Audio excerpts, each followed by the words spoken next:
Hello guys, আসসালামু আলাইকুম রহমতুল্লাহ বরকাত। আপনারা কেমন আছেন? আশা করি আলহামদুলিল্লাহ ভালো আছেন। তো গাইস, আজকে আমি একটা ব্যাংক হাত দেখাবো। সেটা আমার ব্যাংক অর্ধেক ফুলে গেছে, সের ভিতরে আমি একটা বাংলাদেশের নতুন টাকা রাখছি। তো গাইস, আমি নিয়ে আসছি, দাঁড়ান 2 মিনিট অপেক্ষা করুন।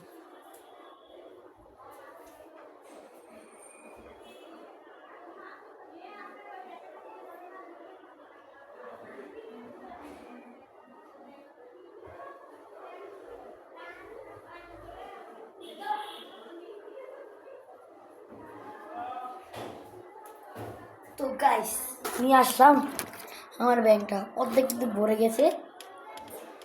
তো আমি এটা জমে একটা ওয়াটার বোতল কিনবো। যে অর্ধেক পুড়ে গেছে, পুরো বললে আমি একটা ওয়াটার বোতল কিনবো। পুরো বললে আমি দেশে গেলে এটা ভেঙে ফেলবো। তো গাইজ, সবাই আমার জন্য দোয়া করবেন এবং আপনাদের জন্য আমি দোয়া করি।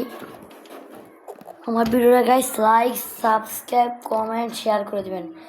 আমার ভিডিও যদি পেতে চান পাশ থেকে বেল বাটনটা অন করে দেবেন। আসসালামু আলাইকুম।